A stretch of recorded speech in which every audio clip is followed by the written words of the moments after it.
Magandang araw sa lahat, welcome po ulit dito sa atin channel ang Biyahe e Komida. Punta tayo sa atin topic. Lea Salonga, Dolphy mas karapat dapat sa National Artist title. Lea credits Ryan Cayabyab, iba pang musical directors, para sa Gawad CCP commendation. Puno ng pasasalamat si Lea Salonga kagabi, September 20, sa Gawad CCP para sa Sining Awards Night na naganap sa Samsung Theater sa Makati. Isa ang international theater actress sa mga pinarangalan ng Cultural Center of the Philippines ngayong taon. Si Lea ay nakatanggap ng medalya para sa kanyang mga kontribusyon sa larangan ng teatro. Masaya ang 53-year-old actress na tanggapin ang kanyang parangal.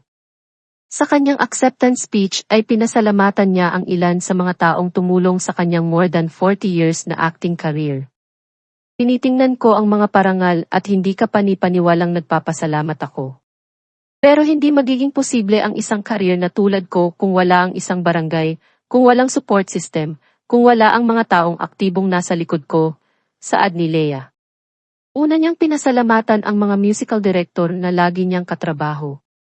It is host of musical directors, inclusive of national artist, Ranica Vayad, ang nakababata kong kapatid na si Gerard Salonga, so many other wonderful musicians kaya ang pinakamalaki lang ang privileges ko, sabi ng dating The Voice coach.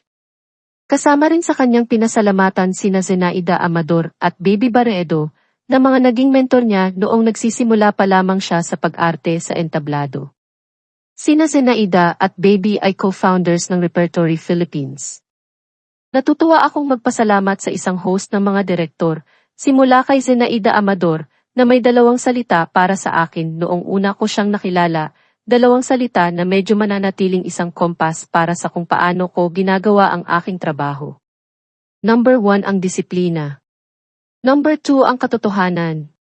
Ang isa pa ay si Baby Barendo, na ang exacting ear ay hindi ka panipaniwala na hinihingi ng sinumang gumawa ng isang musical kung saan nagkataon na siya ay nasa timon bilang musical director, saad ni Lea.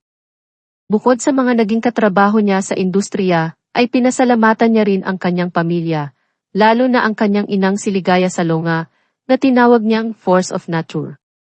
Pinasalamatan niya rin ang kanyang mga tagahanga.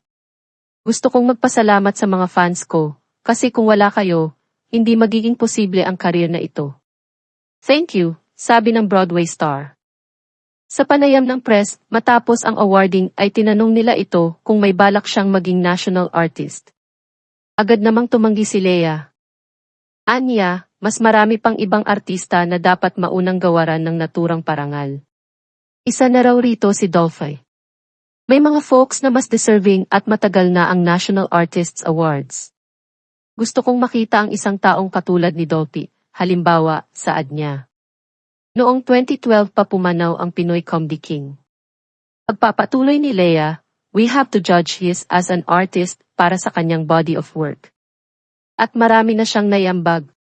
Pati yung mga pelikula na cross-dress siya, sobrang nagpapautang ng tolerance at sobrang dami para sa LGBT community. Ilan sa mga pelikula ni Dolphy kung saan siya ay nagdamit pang babae ay ang Pacifica Falayfay noong 1969 at Markova, Comfort Gay noong 2000. Halimbawa lang yan kung bakit sa tingin ko dapat muna siyang a-herald. Hopefully, mabigyan ako ng opportunity na a-champion siya, saad ni Lea. Bukod kay Lea ay pinarangalan din ng CCP ngayon taon sina Pete Lacaba for Literature, Joy Ayala for Music, Dino Gonzalez for Costume, Julie Luch for Visual Arts, Jenner Caringal for Dance, Marilyn Gambo for Culture, Lobok Children's Chore at ang mga movie directors na sina Mario O'Hara at Mike De Leon. What are your thoughts on the people pushing you to be the next national artist? Stop it! No. No. There are folks who are far more deserving and whose National Artist Awards are long overdue. I would love to see somebody like Dolphy, for example, get his... Because we have to judge him as an artist for his body of work, and he has contributed so much. Even the movies where he's cross-dressing, it lends so much tolerance and so much acceptance for the LGBT community. Even if that was not his intention at the time, that was an effect, an after effect that I don't think he could have foreseen. But that's just an example of why I think he should be heralded first. So hopefully I'll be given the opportunity to champion him. Wow. At yan ang atin latest showbiz chika update for today.